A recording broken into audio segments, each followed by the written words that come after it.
What the heck is this? When I got back from working late, what I saw was my girlfriend, the one I adored, hugging my colleague. As my emotions crumbled, I desperately parted my lips. My name is Kevin. I'm the guy who had my girlfriend stolen by a coworker. Dragging my heavy feet, I trudged the path to the office. A heavy sigh escapes my lips and seems to get sucked right into the ground. Why do I even have to go to work on a day like this? Such complaints spill out in my mind. I used to think that having your girlfriend stolen by a colleague was something that only happened in dramas. Never would I have imagined I'd have this kind of experience. I met her at a company drinking party. We worked in different departments and originally had no connection, but amidst the lively crowd, someone called out to me, "You're Kevin, right?" Turning to the voice that held a fluffy sweetness, there stood a beautiful woman clad in equally fluffy and adorable clothing. "I'm Alice from the accounting department." She bowed her head lightly, so I quickly bowed mine in response. "I'm Kevin." "I know, you're quite the celebrity, Kevin." "Celebrity?" I tilted my head in confusion at her smile and such a remark. Seeing my reaction, Alice's smile deepened even more. "Kevin, you're known as the sales department's ace, even in accounting." "An ace, that's too much." Though her words made me modestly shake my head, inwardly, I felt pleased. The sales department's ace. Indeed, my performance had been good lately. My deals were going well, and it seems other departments knew it too. While my cheeks relaxed with joy, Alice approached with a hint of nervousness. "May I join you for a drink?" The circulating drinks and her blushing cheeks made her look incredibly endearing. Before I knew it, I had nodded to her invitation. And I thought everything was going fine until yesterday, or was I the only one who thought so? Taking a deep breath at the office entrance, I braced myself and stepped forward. "Good morning." Contrary to my resolved heart, my voice came out small and trembling. Yet no one seemed to notice, as everyone greeted me as usual. Well, not everyone, but everyone except one. Good morning, Kevin." Just as I had steeled my resolve, my coworker James greeted me with a nasty sneer, as if trampling all over my decision. Seeing his face for the first time since yesterday made my heart ache, and I involuntarily turned away. "Did you sleep well last night?" But James kept talking, regardless of my desire to ignore him, and anger started bubbling within me. Honestly, I didn't want to remember yesterday. I averted my eyes, wishing he would just leave me alone. "What's the matter? Not fun?" James said that and went back to his desk. Sigh. On the deserted rooftop, as the autumn wind blew, I let out yet another sigh. The slightly chilly breeze seemed to calm my heart, making me feel a bit at ease. I had told Alice yesterday to leave. At first, she seemed to want to make excuses, but then, seeing me downcast and clenching my fists, Alice swallowed her words. She must have sensed my unyielding intent. Of course. In the apartment we started living in together, I found her embracing James, my coworker. There's no way I can forgive that, nor do I want to. What am I gonna do now? The room was rented to live in with someone else. It's a bit too spacious for just one person. I was considering moving as one of the options for what to do next. As I sighed and looked up, the sky was clear and beautiful, in stark contrast to my feelings.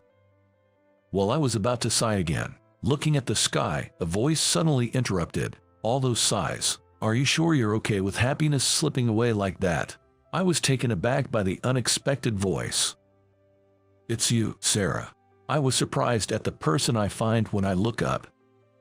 It was Sarah, known in the secretarial department for her beauty. Took him up for a break on the rooftop and find the ace of the sales department looking like a zombie. Zombie, that might be a bit much, but indeed, anyone who saw me like this would think the same. Unable to argue with that, all I can muster is a wry smile. Sarah smirked a bit mischievously at me and says, "Want a beautiful and dependable older woman to listen to your troubles? Huh? You've got something bothering you, right?"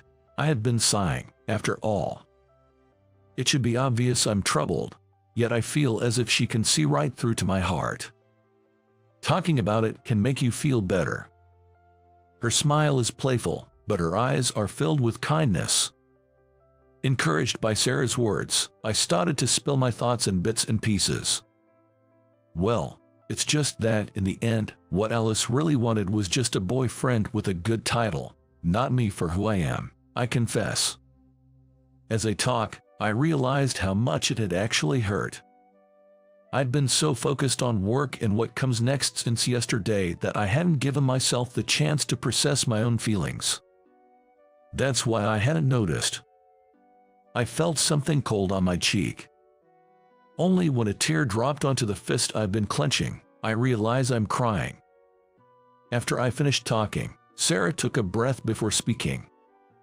"You've been strong." She offered me a handkerchief, which, surprisingly for someone as glamorous as her, was a cute pink color. "Thank you," I managed to say, taking it. Then Sarah looked at me with a straight gaze, her beautiful face bringing a mix of confusion and nervousness to me. Then she said something unexpected.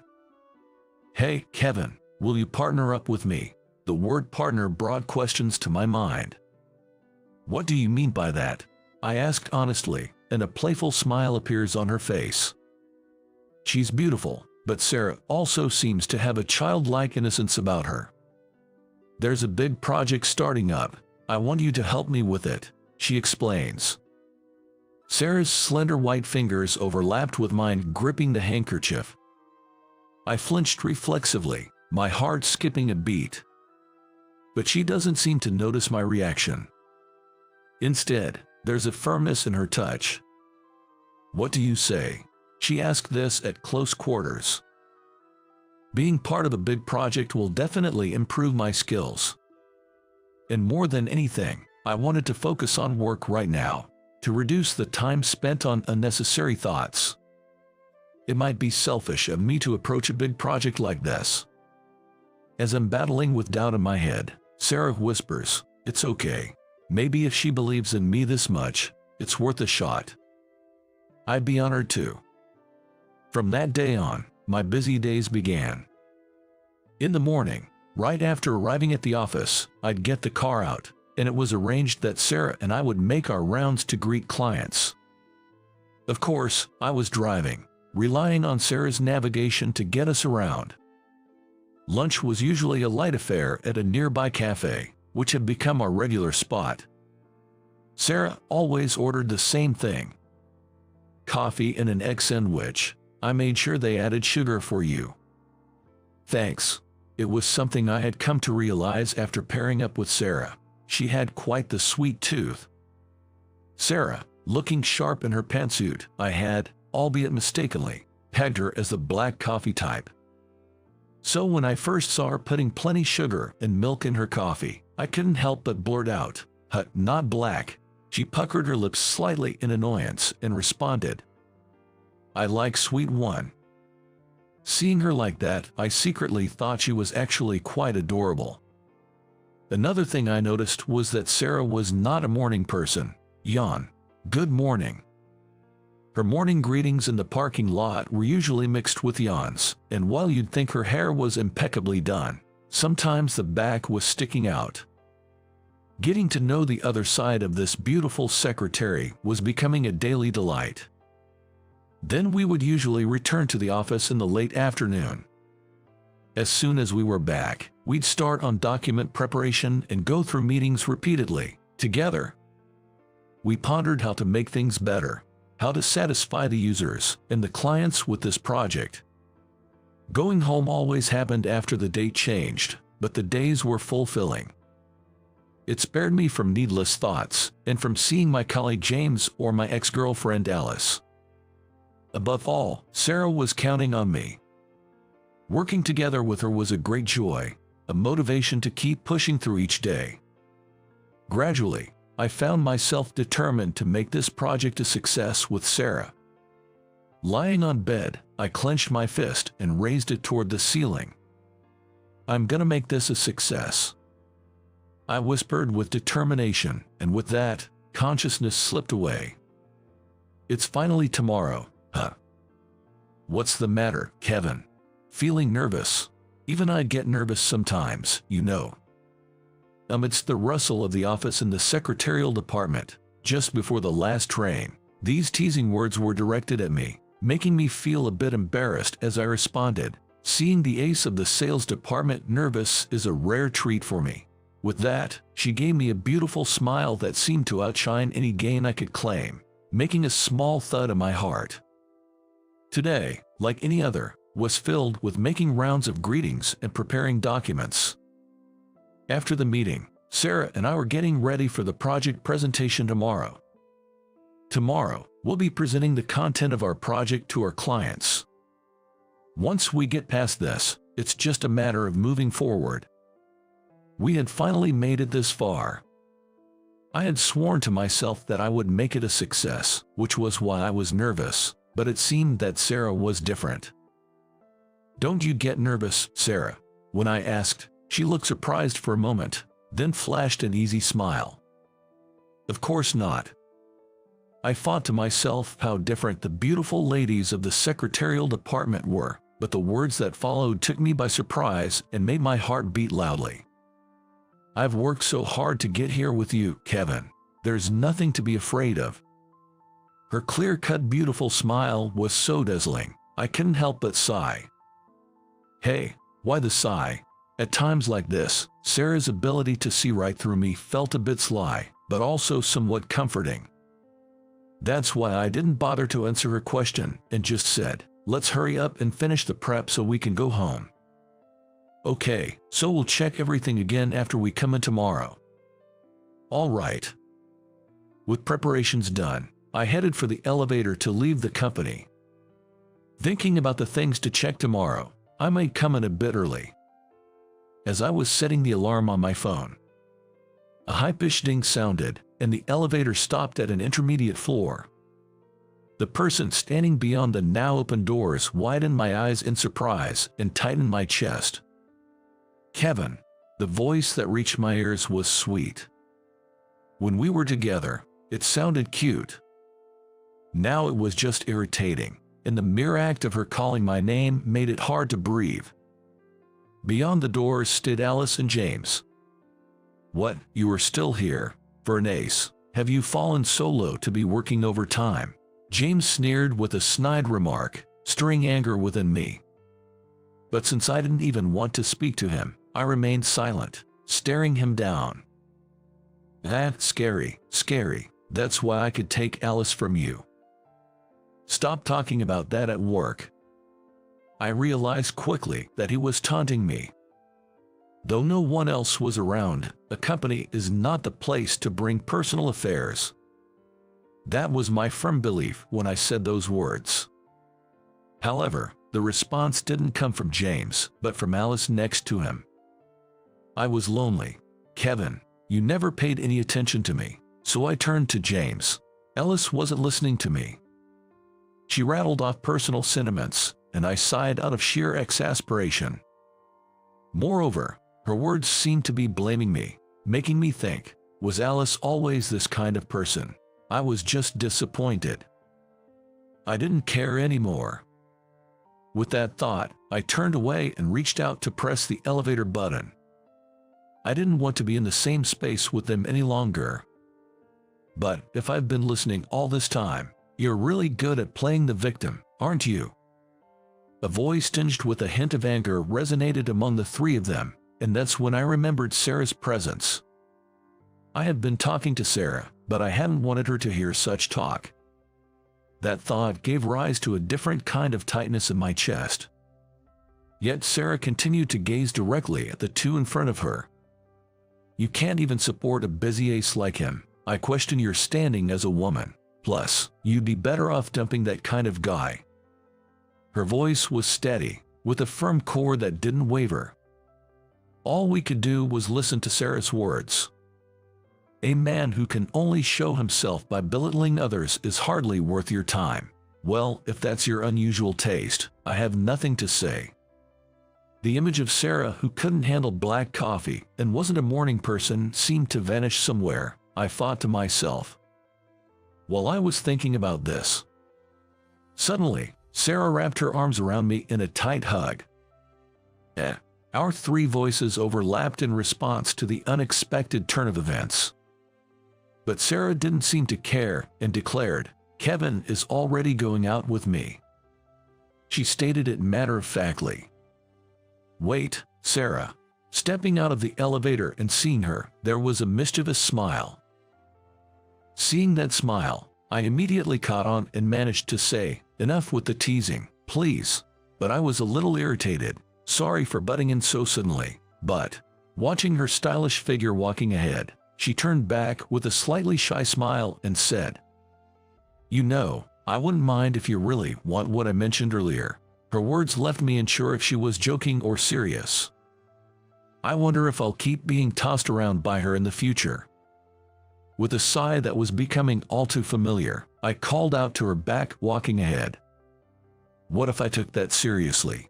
I was planning to tell you to wait until the day after tomorrow because we have the big project tomorrow. Then, let's plan for the day after tomorrow." Sarah stopped without turning back and asked, "Really? Didn't I just say so? I'll give you my answer the day after tomorrow." If I could see my face in a mirror right then, I'm sure it would have a slightly mischievous expression. If you can say such clever things, you must be all right. Thanks to you, Sarah. Let's do our best tomorrow. Yes, I'm suddenly feeling very motivated. When she turned around, her face was so bright it was beyond words. And the next day, on the way back to the office after the project presentation, we were at our usual cafe, drinking coffee together. "Think it went well?" she asked, adding more sugar to her coffee than usual, perhaps freed from the tension. "It's all good. The materials seem to resonate with the audience, so there shouldn't be any problems. It will definitely be a success." "That's a relief. But now I'm wondering about your answer tomorrow." Of course, she was referring to the matter we had discussed the previous night. "Can I give my answer now? Is that all right?" "Sure. Please go out with me." Silence fell between me and Sarah, and the cafe's background music suddenly seemed very loud. "Are you sure I'm not that cool, black coffee drinking executive secretary you imagined?" "I already know that. I've made up my mind not to judge people by their looks or titles." "Oh, you have a good mindset." "I like Sarah, who enjoys sweets and cute things. So, what do you say?" "Thank you, I'd be glad to." Her smile was as charming as a young girl's. And that's how Sarah and I started dating, becoming the envy of everyone in the office. Speaking of those troublesome two, they got a good scolding from the executive for flirting during overtime. James was sent to a small factory in a remote area known for its strict manager. And Alice was transferred to a branch office full of tough career women, both apparently getting squeezed dry every day. "Hey, there's a new project." "Yes, leave it to me. As for me, I'm confident of a bright future every day." My name's Mike. I'm a 45-year-old divorced single guy, working as a contract employee at a real estate company. That's my status in a nutshell. When I put it into words like that, I don't sound like much, but my colleagues don't seem to think too poorly of me. However, my immediate boss, Karen, seems to dislike me. She's a young, beautiful career woman, seemingly in her early 30s, which makes her a whole decade younger than me. She's about to marry her handsome, elite boyfriend, and she really seems to have it all. From her perspective, I guess a guy like me who isn't getting ahead must be incomprehensible. I feel it painfully in her usual demeanor toward me. When I and a full-time colleague ask for the same thing, her response is blatantly different. But I guess that's just the way it is. I wasn't particularly bothered by it since it didn't interfere with my work. But then, one day, something happened. What exactly did you learn in college? Karen's harsh attitude wasn't only towards me. She was tough on those who weren't performing well and the new hires, especially the young women. That day, she was scolding a new employee, Emily. While hitting Emily's desk repeatedly with documents, Karen yelled, "Do you even care about your job making such basic mistakes? I'm sorry, but I did it the way I was instructed to." Making excuses. That's pretty bold for a newbie. Karen's shouting filled the entire office floor. Don't think just because you're young you can get away with anything. I don't think that. Maybe she was in a bad mood today. Her words seemed harsher than usual, and it was uncomfortable to listen to. Seeing Emily about to cry, I felt sorry for her and stood up to block Karen's view. I was already disliked by Karen. I wasn't scared of her in the least. Do you really need to be so harsh? Emily is a new employee. It's a manager's job to explain things properly, isn't it? Karen snorted at me, defending my colleague. That's none of your business. It is my business. Emily is on the same team. Then you are complicit. How are you going to take responsibility for this mistake? Karen threw the documents at me. It was a contract and estimate that Emily apparently had made following Karen's instructions. I looked at the documents closely. Is something wrong with them? Karen let out an exaggerated sigh. This is the problem, you see. Contract employees just don't get it. The phrasing in the earnest money section of the contract is odd, isn't it? And the commission calculation is wrong. Is it this part here? When the other party commences the execution of the main contract, is that right? Yes, it's supposed to be when one of the parties. Can't you read the clauses properly? It's exasperating. The civil code changed, you know. Hearing that changed her complexion. It was amended in 2020. Maybe you didn't notice because only the wording changed. That's correct, right? I looked at Emily, and she nodded. I revised it because the senior next to me said so. I think the commission calculation is correct, too. For a $40,000 deal, isn't it 3% plus $600? It's 4% plus $200 for anything over $40,000, so it's not a mistake. Upon hearing those words, Karen froze. There were snickers coming from the floor, barely concealed. Emily hasn't made any mistakes, has she, Karen? She said nothing. Emily spoke up hesitantly. I'm really okay, so, what do you mean it's okay? Are you trying to show you're not mad? Think you're being the bigger person? Karen's eyes sparked with a fierce flame again. It seemed she had been angered. She slammed the desk with force and stormed out. Did I just make things worse? Sorry, Emily. No, thank you for standing up for me. She got a bit of a telling off, but hopefully, that's the end of it. But it wasn't. Being corrected in front of everyone seemed to have really gotten under her skin. The next day, the subtle harassment started. It wasn't anything overt, just petty stuff that even high school girls wouldn't bother with. My chair was adjusted to its lowest setting. Tissues disappeared from my desk. My computer wallpaper was randomly changed, and I was somehow left off the happy hour attendance list. Each incident was trivial and didn't affect my work, but the accumulation made me jittery about what might come next. I wanted to yell "grow up," but the antagonist was a much younger woman who also happened to be my boss. I hesitated, of course. Today, I found mustard smeared inside the rim of my mug. If Emily hadn't made my tea and warned me it's a yellow mug, I would have had a mouthful. That was a close call. I'm so sorry about all this. Emily apologized. If you hadn't defended me that time, you wouldn't be going through this. It's my fault. She looked down, on the verge of tears. It's not your fault at all. In a way, it's for the best. I've never liked Karen's tyrannical ways, and I couldn't stand to watch a young person being yelled at for no good reason. I just couldn't ignore it. It's just some self-satisfaction for this old man, so don't you worry about it. I tried to play it cool in my own way. Emily looked surprised for a moment but then smiled. You're a good person, Mike. I'm often told I'm too accommodating. I said in a joking tone, and she gave a small laugh, looking into my eyes. From then on, Emily and I talked a lot.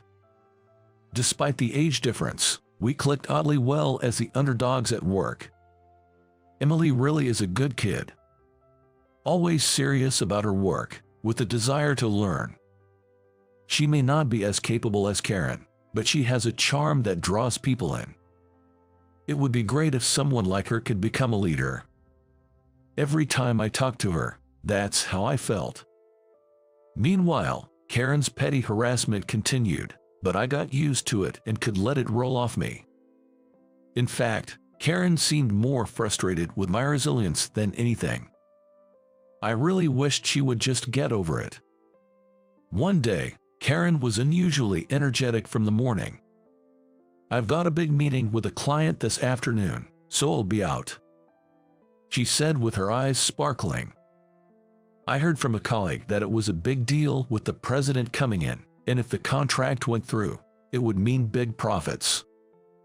It was a surefire promotion for Karen, so it made sense she was all in. Her personality might be problematic, but her professional skills were solid. There shouldn't be any issues. We sent her off with our best wishes. A few hours after Karen left, she contacted me. Hey Mike, can you come over here right now? What? Where are you at the moment, Karen? I'm at AB Construction, our business negotiation partner. Get over here now. Karen's voice was full of irritation, and with those words, the call ended. AB Construction is Karen's business negotiation partner. Why am I being called? Filled with questions and anxiety, I headed to AB Construction. My name is Karen. I work in a real estate company. I must say, being in my early 30s and already holding a position with responsibilities, I consider myself quite an elite in this company. In my personal life, I've never been without a man, and I'm currently engaged to a high-caliber, fantastic guy. My life is on a smooth sailing path. The only shadow cast is perhaps by my subordinates, especially a man named Mike. He's the biggest issue.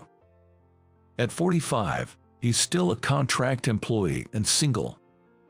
He's apparently divorced, and I'm sure it's because he was the problem. His work isn't bad, but he lacks initiative.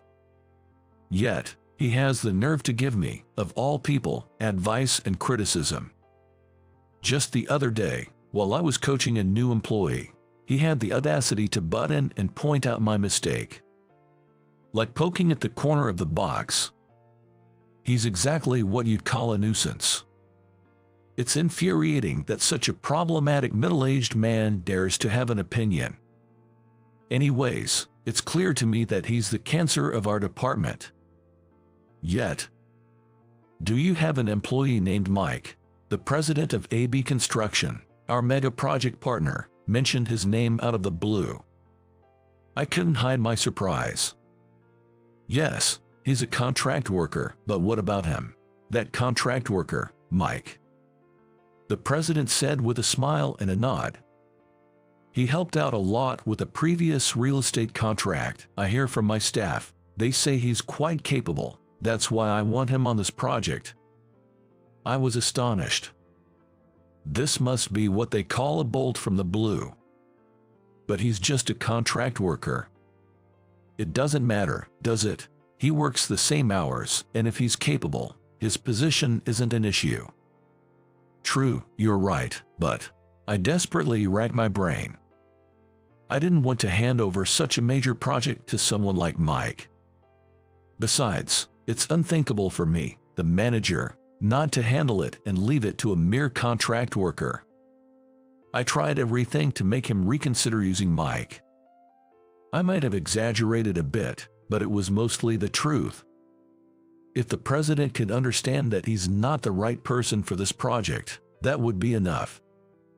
I should be the only one in charge of this project. Thanks for telling me so much about him. Anyway, could you call Mike for me? The president didn't take my side. Reluctantly, I decided to call Mike. Arriving at AB Construction, I was led to a conference room. What could possibly be the reason for me being called? I've helped with some work related to AB Construction before, but there were no issues, as far as I remember. No complaints, and I haven't messed up anything. With questions and anxiety, I knocked on the conference room door. It's Mike. Come in. As I nervously opened the door, I locked eyes with Karen, my boss, who had a stern look on her face. I hesitated, then turned to greet the president of AB Construction. I couldn't help but exclaim out loud. The man sitting in front of me, dressed in a sharp black suit, was someone I knew. The president smiled warmly and said, "I thought it was you. Long time no see, Mike." Alex. What? Sitting there was my ex-wife's brother, Alex. I remembered hearing that he worked in construction, but I never imagined he'd be the president, especially of such a major company. It's been a while since you and my sister split up.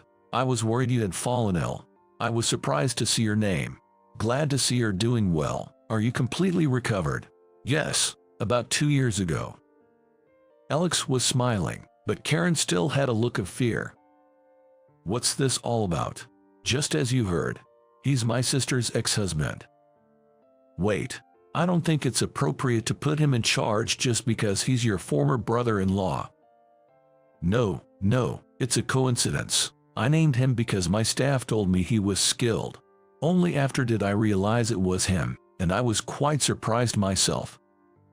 But as I said before, even if he's skilled, he's just a contract worker. I can't imagine such a middle-aged man handling a big job. Maybe he's the reason your sister divorced him. Karen was getting agitated. Alex sighed deeply and looked at her. Look, whether someone is a contractor or a full-time employee doesn't dictate their ability to work, nor is it your place to speculate about the cause of their divorce. Karen fell silent, obviously frustrated. The things you were saying about him earlier were pretty harsh. A person who spreads false rumors and speaks ill cannot be trusted. I can't work with you. What? Karen, I'm sorry, but you're off the project. Her face turned pale. She looked like she was about to collapse, the blood draining from her face. Please wait, sir.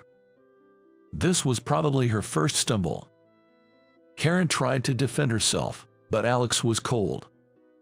From here on, I'll discuss with Mike. You can leave. She left the room, looking defeated. I had never seen Karen with such an expression before. Afterward, Alex and I talked about many things, not just work. About what happened after my ex-wife and I divorced. We separated when I fell seriously ill. I had received a terminal diagnosis and didn't think I had long left. I couldn't bear to have her waste her youth on me. Luckily, we didn't have any children, and I convinced her to leave, though she was reluctant. It was a relief for me too, honestly. Eventually, I went into remission, and here I am, though I've gotten older. Being a contract employee is partly due to my circumstances. How's Jessica doing now? Well, sadly, she's in the hospital right now. What? Since the divorce, I hadn't seen her. I was too consumed with my own illness to think of anything else. I was taken aback by Alex's words. Can I visit her in the hospital? When I asked Alex, he smiled sadly and said, My sister, she doesn't really remember much. What?